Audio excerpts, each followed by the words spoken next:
So welcome everyone to the Community IT webinar, De-Stress, Self-Care in Nonprofit IT Roles. There is a lot of stress in nonprofit IT. There are unrealistic expectations and demands. There are cybersecurity worries. There's budget constraints, the fast pace of change. And on top of all of that is a tendency of nonprofit workers to pour ourselves into our jobs until sometimes we completely deplete our own reserves. So today we're going to talk about what the research says about stress, how to decrease your stress, and I hope we're going to learn together and share some of your tips and your practices for decreasing your own stress levels. So my name is Carolyn Woodard. I'm the Outreach Director for Community IT, and first I'm going to go over our learning objectives. First, we're going to learn why stress is bad for your physical and mental health. We're going to learn about and discuss unique stressors in nonprofit IT roles.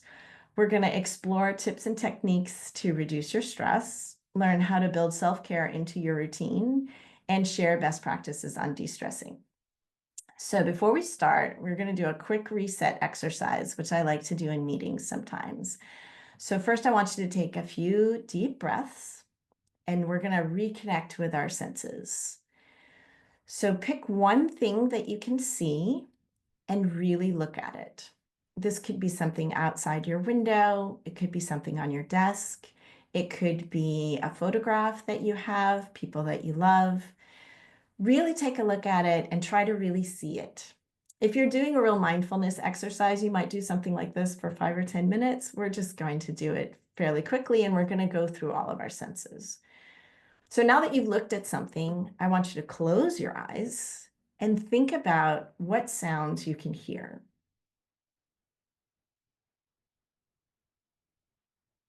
So it may be something ambient. It may be the noise of an air conditioner. It may be a dog barking. It may be children playing next door. Just focus on what you can hear. And while you have your eyes closed, think about what you are able to smell.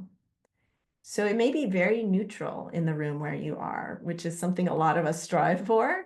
But you may have, lotion on your hands. You may have incense or a diffuser in your room. So try to think about the things that you can smell. Next, we're going to touch something. So you may have something on your desk, something that's fuzzy, squishy, smooth. You could feel your clothing. Do you have something on that's rough? Or maybe I'm feeling my sweater is quite soft.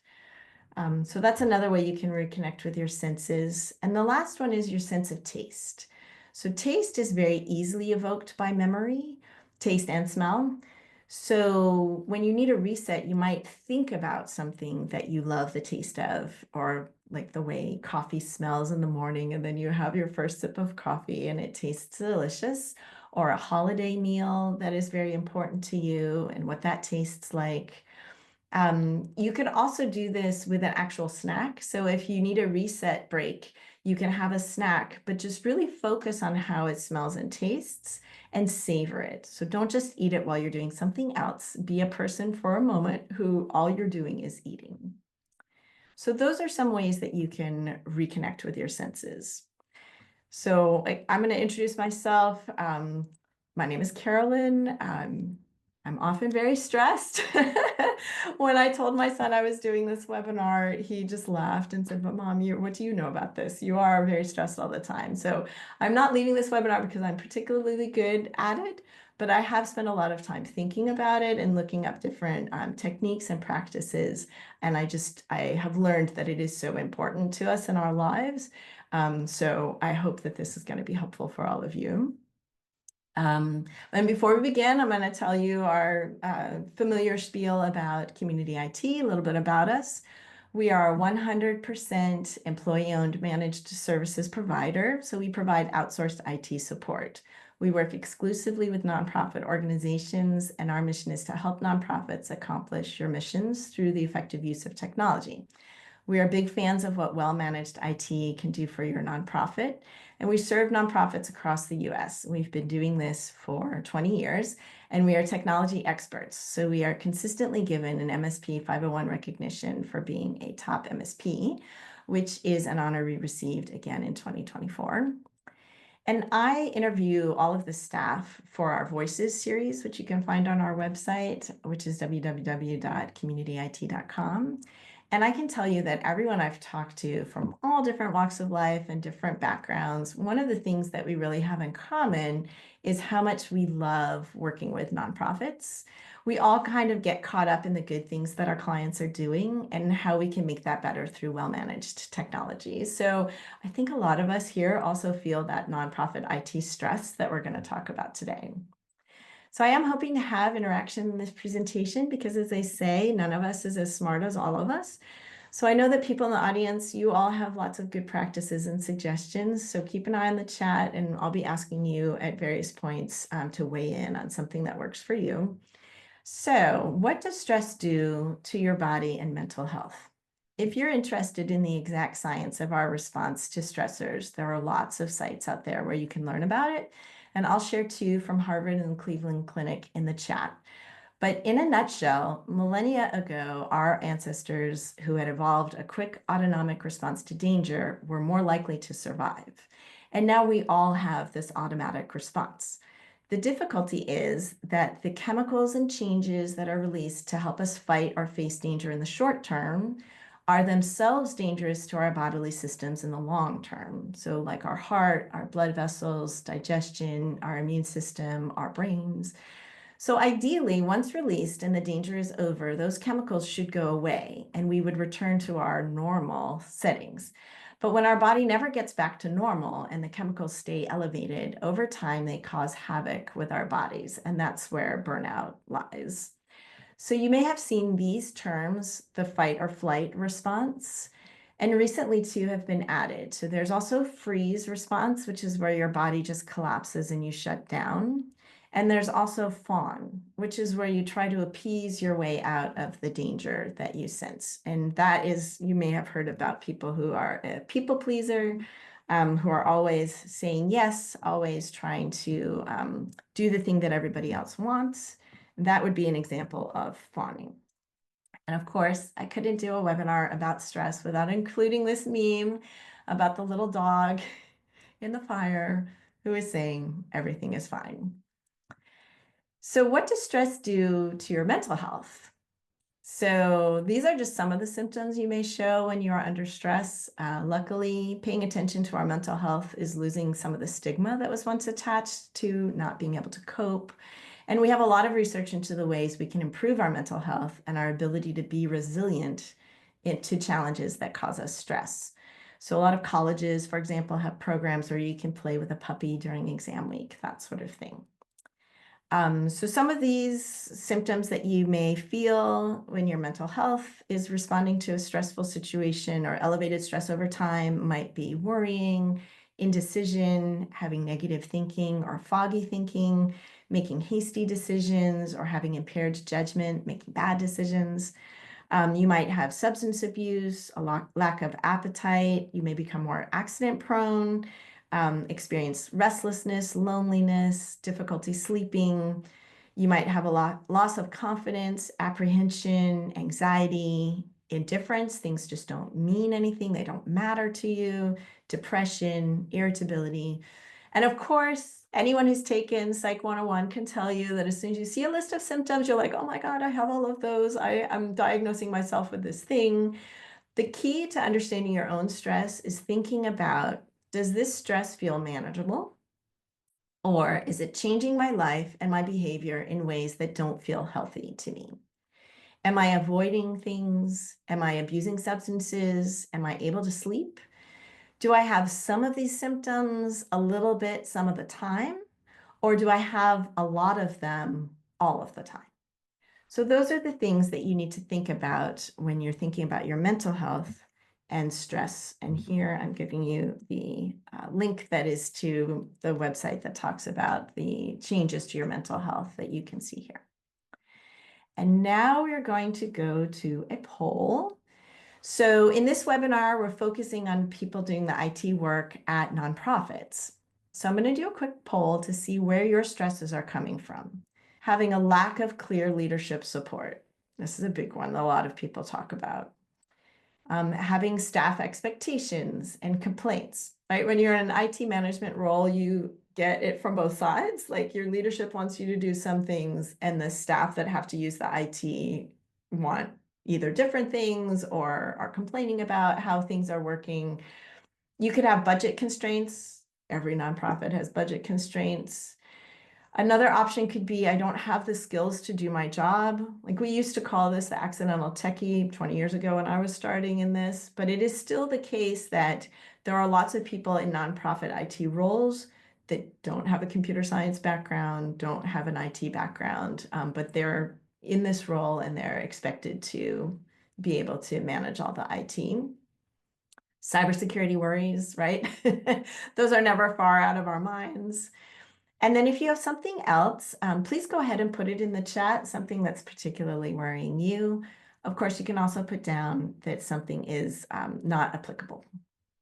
I see from Tom in the chat that he feels expected to know everything. That can be a big stressor. People are looking to you to have all the answers.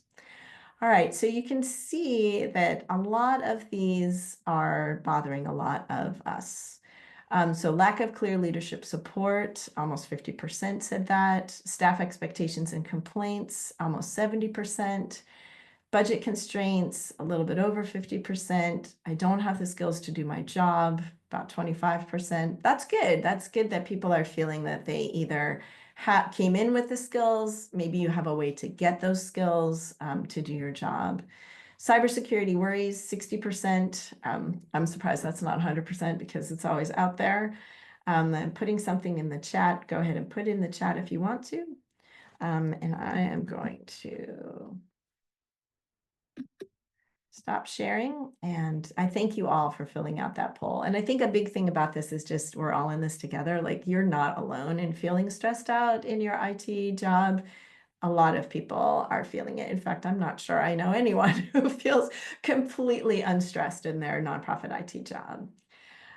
So someone else, Jessica put in the chat, working on a part of a project where a large piece is out of my control. I feel like that happens a lot at nonprofits. I think there's also, I didn't put it in here because it's pretty specific to nonprofits, but maybe you're working on a project or you're working with a software or a system that somebody else chose for reasons unknown to you. And now everyone has to use it, and it doesn't always work for all of the stakeholders. That can also be a big source of stress. All right, and when you registered for this webinar as well, we had an option to tell us what was stressing you. And so here are the things that came out at registration. So too much to tackle with too little time. I think we can probably all relate to that. Having the budget constraints, the worries about funding. I think this also puts a big pressure on you when you're making decisions, like choosing the software and making that budget decision, and you just feel like you have to get it right. And there's no software that's going to be 100% exactly right for all of the stakeholders. There's staff turnover, right? The person who knew how to do that thing leaves. Staff participation, as we said before, like they have to use MFA and they're not using it the way they're supposed to, or file sharing and they're just doing their own thing, or getting them to do the systems the way that's the safest and most effective. Learning the new IT and deploying effective IT. IT is changing so quickly all the time. That can be really stressful. Getting support to grow into my role. We talked a little bit about that. Getting leadership support for IT overall. And then this one I think is a big one too. The urgency of the needs and putting your whole heart into it. So here are some steps to manage stress. And I really liked this way of thinking about it. So recognizing that stress is normal, but not normalizing being under stress. So if you're constantly at an elevated level of stress, that is something that should not be normal. Notice the signs of stress on yourself. When stress calls, answer. Pledge to make the time to take care of yourself.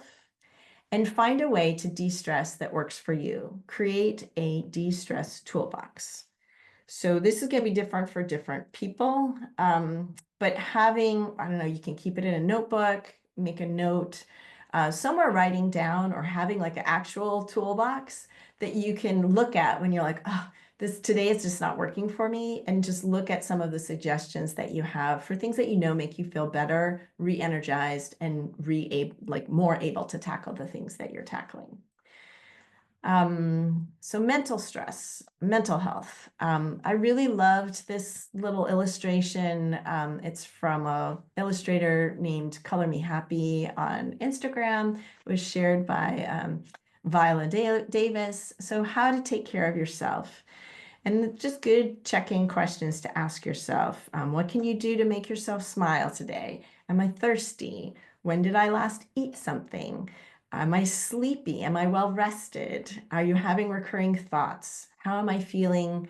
Do I want to check in with myself about my feelings, or do I need to talk to someone else about my feelings? And of course, how much time have I spent on my phone today? And when was the last time I went outside? As the kids say, do you need to touch grass?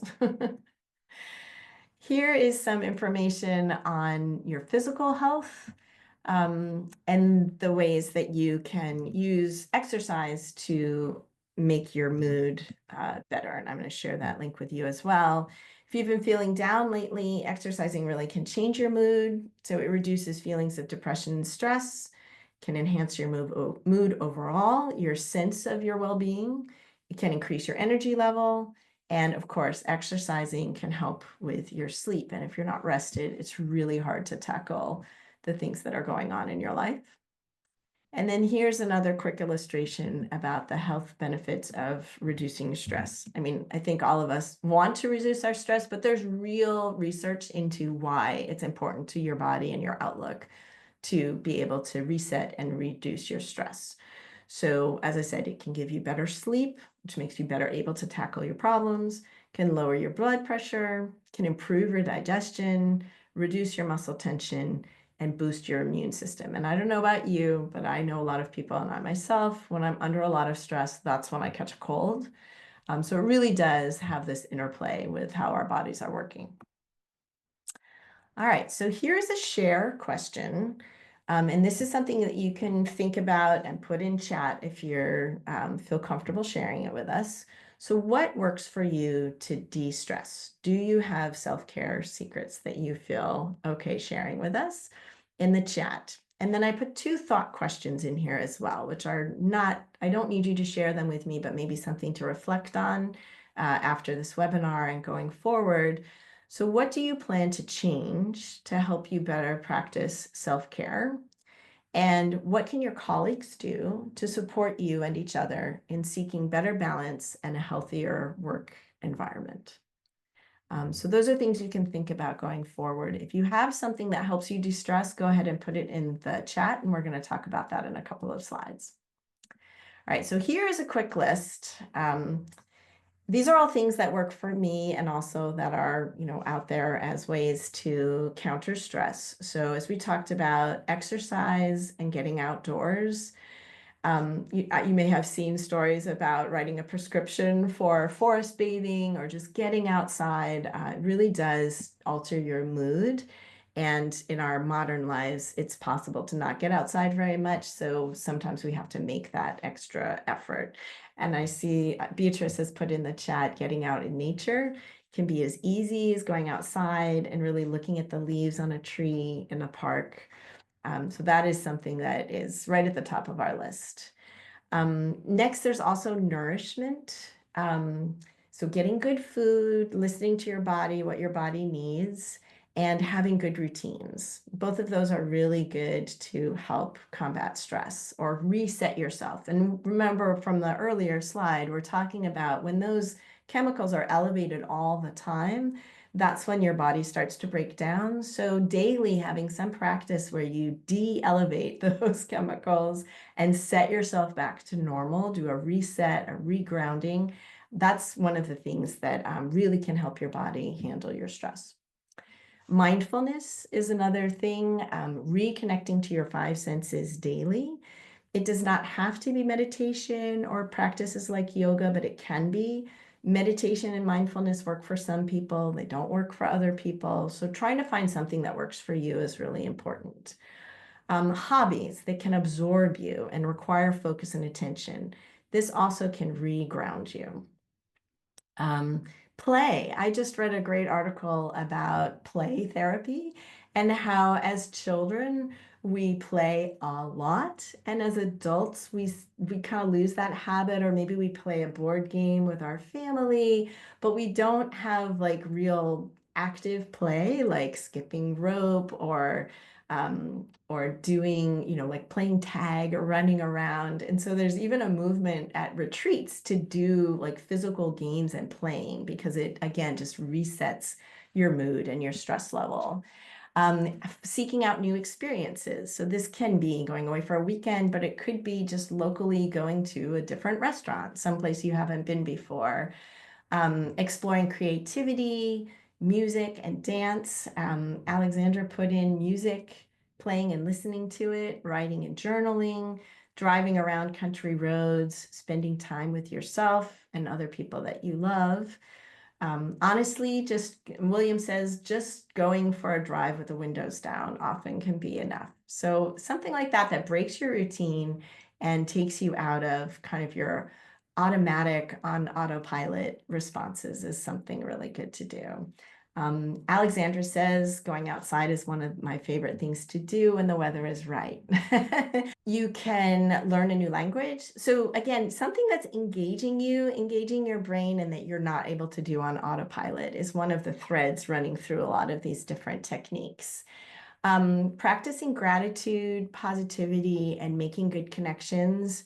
All of these we know through research are really important. And I don't want to say just like a toxic positivity of like I'll just tell myself everything's fine.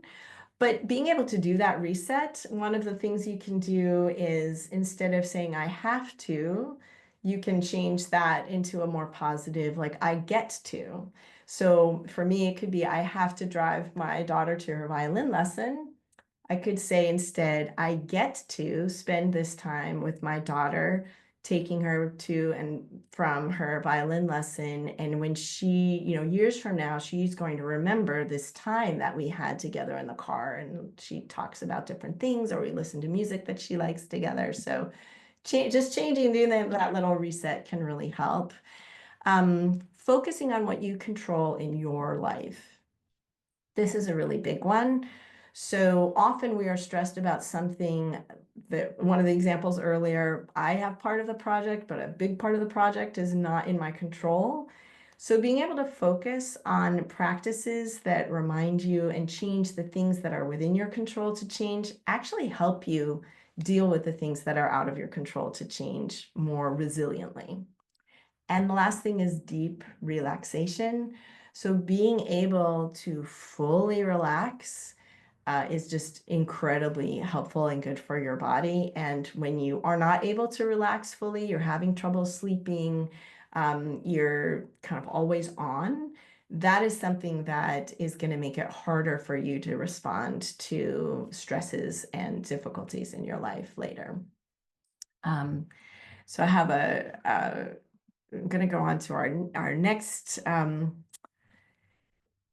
topic, which is to talk about some of the theories and the role of oppressive systems, because we all work in nonprofits and we think about things like this in our communities and in ourselves and in our jobs.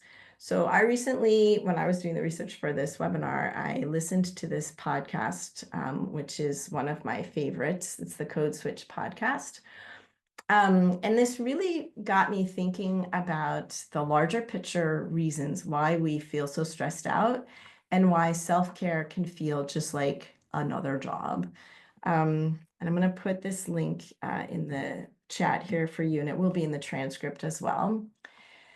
So this Dr. Pooja Lakshmin wrote this book, Real Self-Care.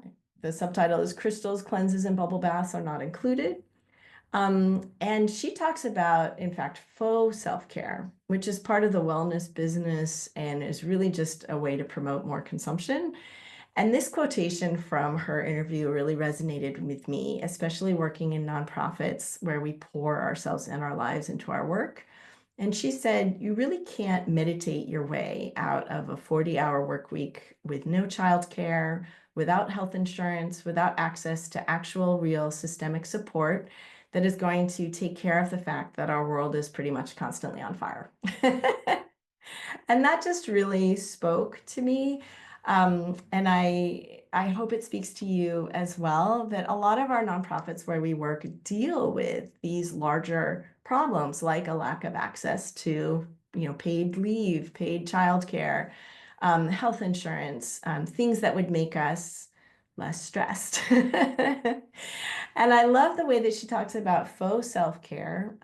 Faux self-care is something that is prescribed from outside of you.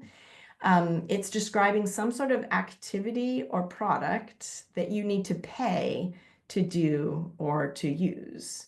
So, like buying a candle to have when you are taking a bath to do your self-care. Often they are experiences, like go do a thing, pay someone to do a thing with them that will be de-stressing. And one of the things about this kind of consumer capitalism based aspect of approach to self-care is that it often maintains the status quo of your relationship to the stress that's in your life. So it's offering you more of an escape than a way to change those larger systems. And I will say that when I first heard the term self-care, my honest reaction was great. That is just one more thing I have to put on my list. And my to-do list is already long and I'm already stressed about it and I don't have enough time already, so I can't put one more thing on my list. So I have a friend who's a nurse who very gently talked to me about how important it is to put your self-care first on your list every day. Because if you burn out, you will not be making one more phone call. You will not be writing one more report. You will not be fixing one more cybersecurity breach.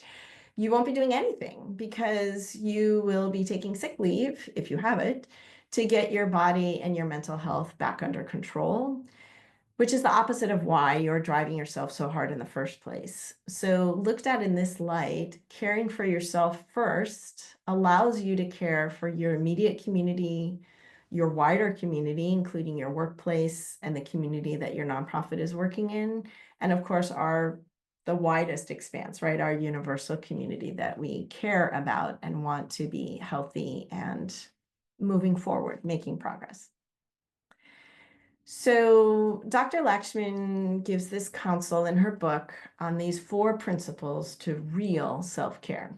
And it is hard work. It is not sitting in a bath with a candle. But I really like these principles, and this really gave me a good framework to think about in my own life, personal life, work life, the different stressors and the impact that I can make to change how stressed out I feel from those stressors. So the first principle is setting boundaries and learning to deal with guilt, making space for yourself. So boundaries are for you, for your actions that you control. You need to be clear and specific in setting these expectations and then following through. So one example that you might have from work is, I have told everyone I am not available after hours. If I get an email or a text after hours, I will not answer it. And I will not feel guilty about not answering it. In a larger sense, right, you will say, I will not feel guilty about spending time on myself to de-stress myself, because that is one of the boundaries that I'm setting for myself, and I'm making the time and the space for myself in my daily routine. The second principle is to develop self-compassion. So pay attention to how you approach yourself. And this is not kind of a get out of jail free card, just like let yourself off the hook for everything. Always have self-compassion for everything that you do. You need to develop reliable methods for self-reflection. So don't be too hard on yourself. If you tend to be too hard on yourself, realize that and try to ease off. Don't go too easily on yourself. If you tend to always give yourself a lot of benefit of the doubt, maybe examine that and give yourself a little bit more of a kick in the pants sometimes. But developing self-compassion and kind of a reflection, as accurate of a self-reflection as you can, is a really important principle in building self-care into your routine. The third principle is to get clear on your values. I think this may be one of the hardest ones. For some people, maybe some people already have identified all of their values, but in this, she talks about using an internal lens to understand the big choices you're making in your life now and going forward. So these are kind of your rules to live by that provide you with a deep well of strength and courage to nourish you and guide your decisions. And if you think about people in your life that you think really have that kind of positive energy, that are able to make time for themselves and are able to like calmly and appropriately interact with the world, give you advice, be there for you. What I've noticed in people like that in my life is that they do tend to have these really deep values that they understand very well. So this is where you can have a real disconnect in your life if you're experiencing a lot of stress. So is your work the most important thing in your day, in your life? What during the day is getting the most of your attention? What do you think about the most? Is that what is most important to you? And if you can do the work, answer these kind of questions to really understand your own values, those values become a welcome guiding factor as you make these big and small decisions daily about what you're spending your time on and your energy. And then the fourth principle is that self-care equals power in impressive systems. And I love this quote that we need soul food to be able to march. So something that the civil rights movement, people in that movement really understood, like you cannot march all the time. You have to have soul food to nourish yourself to be able to march again. So self-care is not just set it and forget it. If it becomes something that you do on autopilot, that is taking you right back to those automatic responses that we're trying to disrupt and we're trying to overcome. So re-examining and re-evaluating your self-care practices are something that can help you keep marching and know that you're marching based on those values that are the deepest importance to yourself. And lastly, always, always put self-care first on your list. Thank you, my friend, Nurse Mary. Spend time with the question, why do I feel like this? And what do I want and need in my life? Setting boundaries and being compassionate with yourself is good. That's about the process. Some things that you may do for self-care might not necessarily be wrong, like having that candle, but it may not be enough. You need to understand that the answers to your self-care are going to come from you, not from someone else or from something else. And one of the things that leads to this is that automatic responses feel so good. They soothe a part of your brain that craves repetition and certainty. So that kind of like vegging out feeling that you have where you're just like, I don't want to think about anything. I just want to relax. But like eating potato chips or popcorn, where you have that kind of mechanical action that feels really good, you have this reward, it's soothing, but it's not nourishing. So finding your way into some nourishing practices, it takes more work, but it leaves you feeling energized and capable. So I have a couple of other good resources I'm going to put in the chat here, and then I'm going to put in the transcript when I post that. Harvard Business Review had a really good one about reclaiming your life if you are a workaholic. Someone you probably may already be familiar with is Confronting Nonprofit Burnout, a conversation with Beth Cantor, who probably many of us know. There's another link here to a new topic that's coming out, which is AI. And so how is AI linked to, and the use of AI, using AI more and more, how is that going to be linked to our sense of wellness, our sense of nourishment, and the things that we are able to do as humans that we may be able to have more time to do, that we can have AI do some of the repetitive and things that we don't want to have to be doing.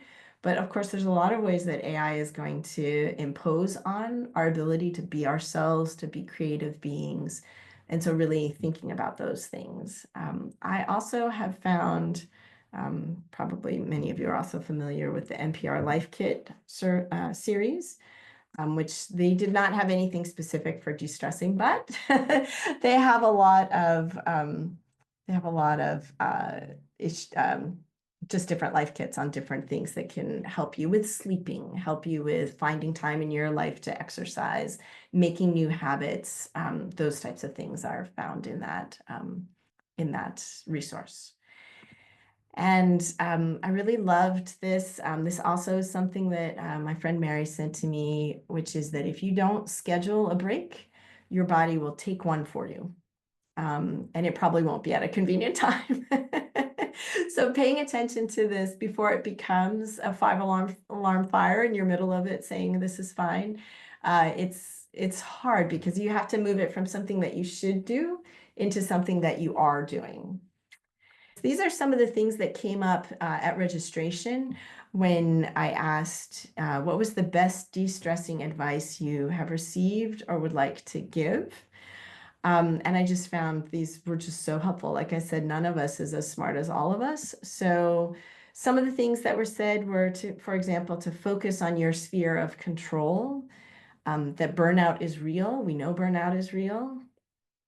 Make a clear line between work time and personal time. Sometimes it's okay to drop the ball. Not all balls are glass, some are rubber and will bounce. You have other members on your team, you have colleagues at work.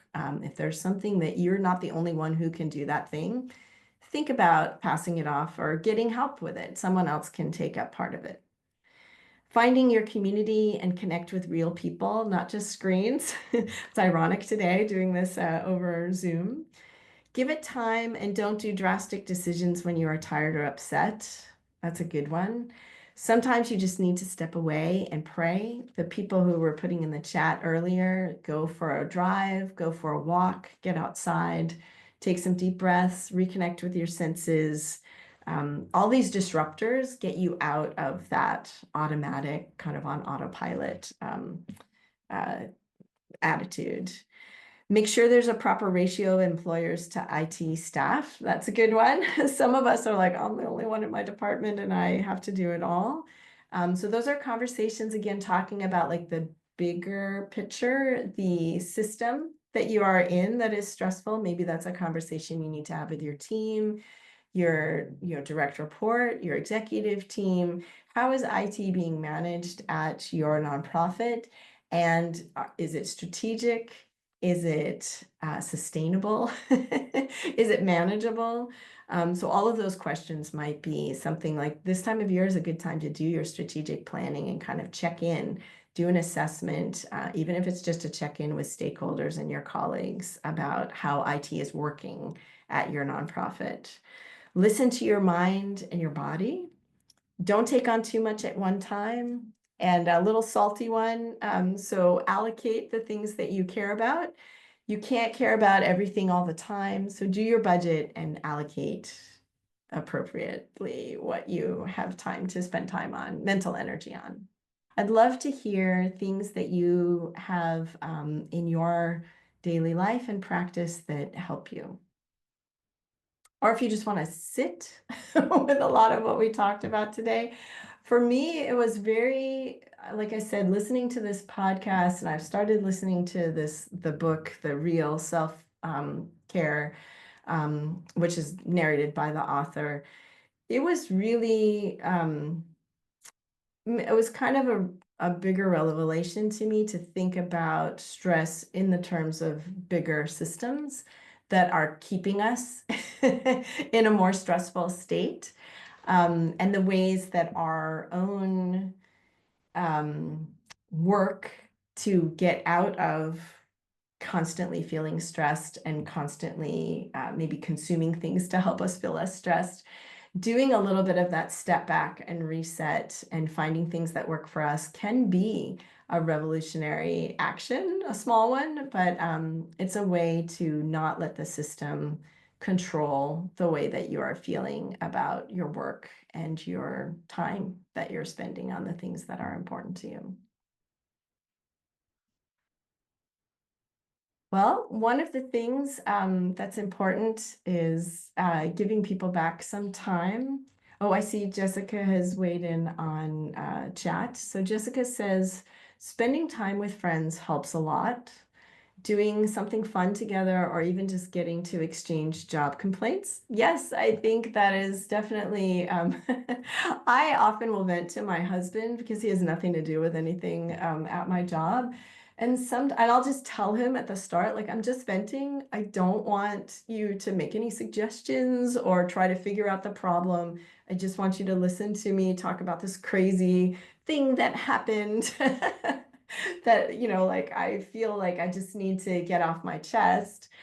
So he's been a good sounding board for me. But yeah, sometimes having somebody outside of your work, your colleagues that are directly impacted by what you're experiencing can be good. Finding mentors. 20 years ago, 25 years ago, when I was starting out as an IT manager at a nonprofit, and I actually had my first job where I was managing people reported to me. And I found it incredibly stressful to take on that responsibility. And I had a mentor that I would just have coffee with every couple of months. And I want to shout out, give him a thank you from, the future me to past me. But that was just incredibly helpful to have him recognize that one of the reasons I felt so stressed out was because I felt so responsible for the people who reported to me in that job. And that I really saw myself as like the bumper on the car in our department, that if something was going to happen, I wanted me to be the one who absorbed the shock. And then I created a space where they could do their jobs. And that wasn't necessarily the most healthy way to approach it.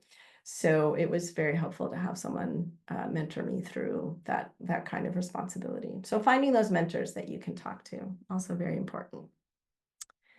All right, well, I'm going to give you some time back, which is another tip that a trick that I sometimes do is I'll schedule something for an hour, even if I know it's only going to take like 20 or 30 minutes, so that nobody else will schedule something with me for that extra half an hour.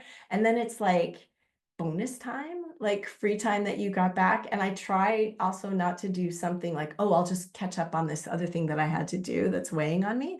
It's like if I get half an hour back, I might go outside or turn on some music and just dance around or do some kind of reset like that. So I'm going to go through our learning objectives. I hope that today you were able to learn why stress is bad for your physical and mental health. It's a catch-22. The more stressed you are, the harder it is to respond to stress, the more stressed you get, etc. So breaking that cycle and doing disruption to get yourself out of it is really important. Learn and discuss unique stressors in nonprofit IT roles. Thank you so much for everything that you shared with us about the things that are particularly stressful in this specific job that we have. Exploring tips and techniques to reduce the stress.